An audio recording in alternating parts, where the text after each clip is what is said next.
La paz esté con ustedes. Saludo cordialmente a usted, señor presidente, y a todas las delegaciones que participan en esta significativa 75ª Asamblea General de las Naciones Unidas. Actualmente nuestro mundo se ve afectado por la pandemia del COVID-19, que ha llevado a la pérdida de muchas vidas. Esta crisis está cambiando nuestra forma de vida, cuestionando nuestros sistemas económicos, sanitarios y sociales, y exponiendo nuestra fragilidad como criaturas. La pandemia nos llama, de hecho, a tomar este tiempo de prueba como un momento de elección, el tiempo para elegir entre lo que cuenta verdaderamente y lo que pasa, para separar lo que es necesario de lo que no lo es. Puede representar una oportunidad para repensar nuestra forma de vida y nuestros sistemas económicos y sociales, que están ampliando las distancias entre pobres y ricos, a raíz de una injusta repartición de los recursos. La pandemia ha puesto de relieve la urgente necesidad de promover la salud pública y de realizar el derecho de toda persona a la atención médica básica. Por tanto, renuevo el llamado a los responsables políticos y al sector privado a que tomen las medidas adecuadas para garantizar el acceso a las vacunas contra el COVID-19 y a las tecnologías esenciales necesarias para atender a los enfermos. Y si hay que privilegiar a alguien, que ese sea el más pobre, el más vulnerable, aquel que normalmente queda discriminado por no tener poder ni recursos económicos. Pienso también en los efectos sobre el trabajo, sector desestabilizado por un mercado laboral cada vez más impulsado por la incertidumbre y la robotización generalizada. Es particularmente necesario encontrar nuevas formas de trabajo que sean realmente capaces de satisfacer el potencial humano y que afirmen a la vez nuestra dignidad. Hay que cambiar el paradigma económico dominante, que solo busca ampliar las ganancias de las empresas. Todo esto requiere un cambio de dirección y para esto ya tenemos los recursos y tenemos los medios culturales, tecnológicos y tenemos conciencia social. Sin embargo, este cambio necesita un marco ético más fuerte, capaz de superar la tan difundida e inconscientemente consolidada cultura del descarte. En el origen de esta cultura del descarte existe una gran falta de respeto por la dignidad humana, una promoción ideológica con visiones reduccionistas de la persona, una negación de la universalidad de sus derechos fundamentales y un deseo de poder y de control absolutos que domina la sociedad moderna de hoy. Digámoslo por su nombre. Esto también es un atentado contra la humanidad. Este es el tiempo propicio para renovar la arquitectura financiera internacional. Señor presidente, recuerdo la ocasión que tuve hace 5 años de dirigirme a la Asamblea General en su 70º aniversario. Mi visita tuvo lugar en un periodo de un multilateralismo verdaderamente dinámico, un momento prometedor y de gran esperanza, inmediatamente anterior a la adopción de la Agenda 2030. Algunos meses después, también se adoptó el Acuerdo de París sobre el cambio climático. Sin embargo, debemos admitir honestamente que si bien se han logrado algunos progresos, la poca capacidad de la comunidad internacional para cumplir sus promesas de hace 5 años me lleva a reiterar que hemos de evitar toda tentación de caer en un nominalismo declaracionista con efecto tranquilizador en la conciencia. Esto incluye reconsiderar el papel de las instituciones económicas y financieras, como las de Bretton Woods, que deben responder al rápido aumento de la desigualdad entre los superricos y los permanentemente pobres. Un modelo económico que promueva la subsidiariedad, respalde el desarrollo económico a nivel local e invierta en educación e infraestructura que beneficie a las comunidades locales, proporcionará las bases para el mismo éxito económico y a la vez para renovación de la comunidad y la nación en general. Y aquí renuevo mi llamado para que, considerando las circunstancias, se afronten por parte de todos los países las grandes necesidades del momento, reduciendo o incluso condonando la deuda que pesa en los presupuestos de aquellos más pobres. La comunidad internacional tiene que esforzarse para terminar con las injusticias económicas. Cuando los organismos multilaterales de crédito asesoren a las diferentes naciones, resulta importante tener en cuenta los conceptos elevados de la justicia fiscal, los presupuestos públicos responsables en su endeudamiento y, sobre todo, la promoción efectiva y protagónica de los más pobres en el entramado social.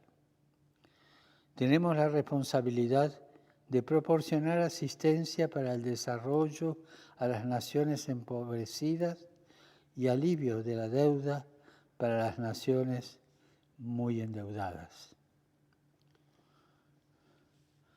Una nueva ética supone ser conscientes de la necesidad de que todos se comprometan a trabajar juntos para cerrar las guaridas fiscales, evitar las evasiones y el lavado de dinero que le roban a la sociedad, como también para decir a las naciones la importancia de defender la justicia y el bien común sobre los intereses de las empresas y multinacionales más poderosas.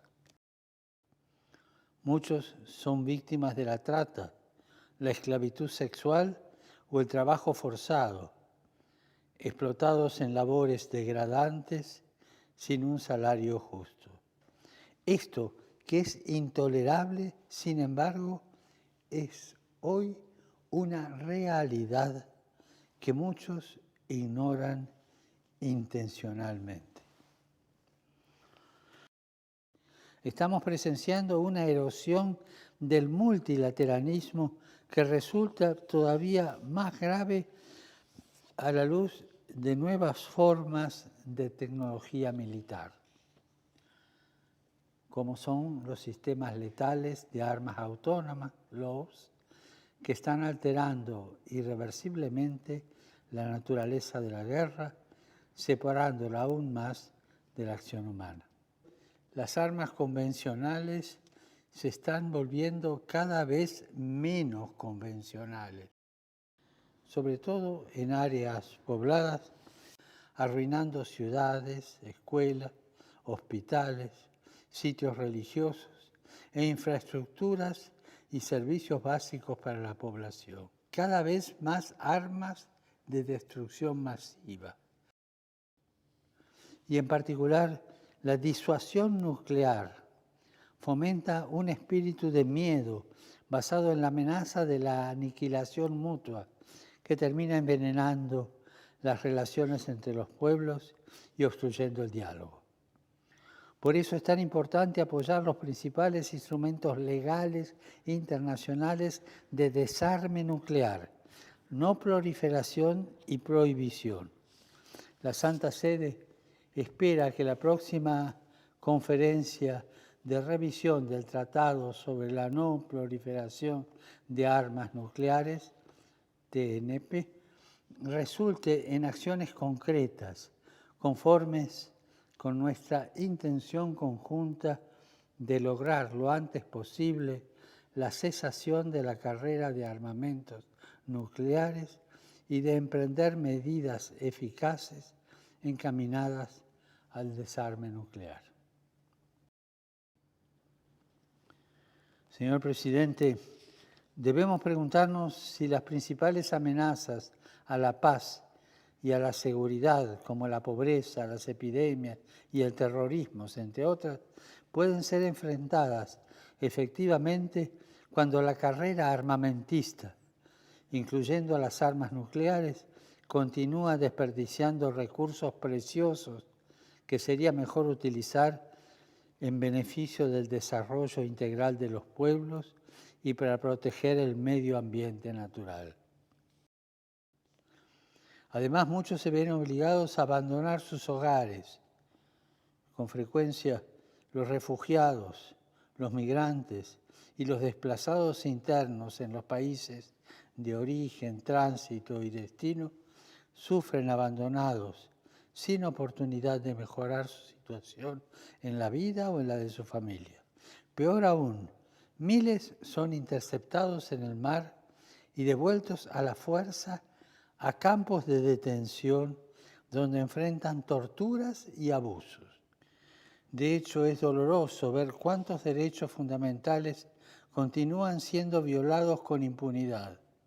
La lista de estas violaciones es muy larga y nos hace llegar la terrible imagen de una humanidad violada, herida, privada de dignidad, de libertad y de la posibilidad de desarrollo.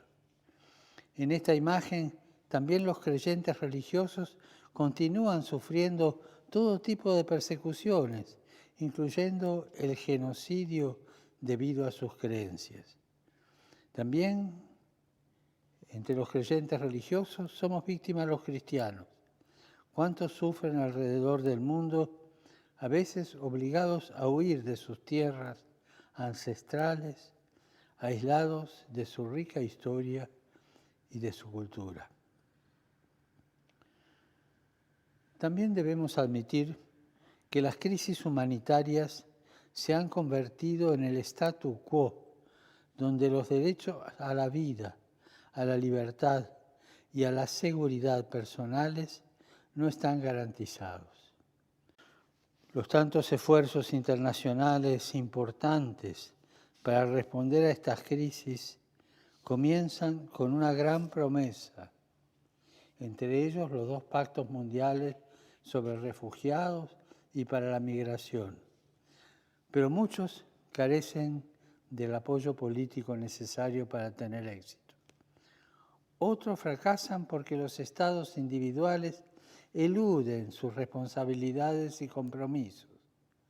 Sin embargo, la crisis actual es una oportunidad. Es una oportunidad para la ONU. Es una oportunidad de generar una sociedad más fraterna y compasiva. Debemos preguntarnos seriamente si existe entre nosotros la voluntad política para mitigar los efectos negativos del cambio climático, así como para ayudar a las poblaciones más pobres y más vulnerables, que son las más afectadas. Con demasiada frecuencia, la familia es víctima de colonialismos ideológicos que la hacen vulnerable y terminan por provocar en muchos de sus miembros, especialmente en los más indefensos, niños y ancianos, un sentido de desarraigo y orfandad. La desintegración de la familia se hace eco en la fragmentación social que impide el compromiso para enfrentar enemigos comunes. Es la hora de reevaluar y volver a comprometernos con nuestros objetivos.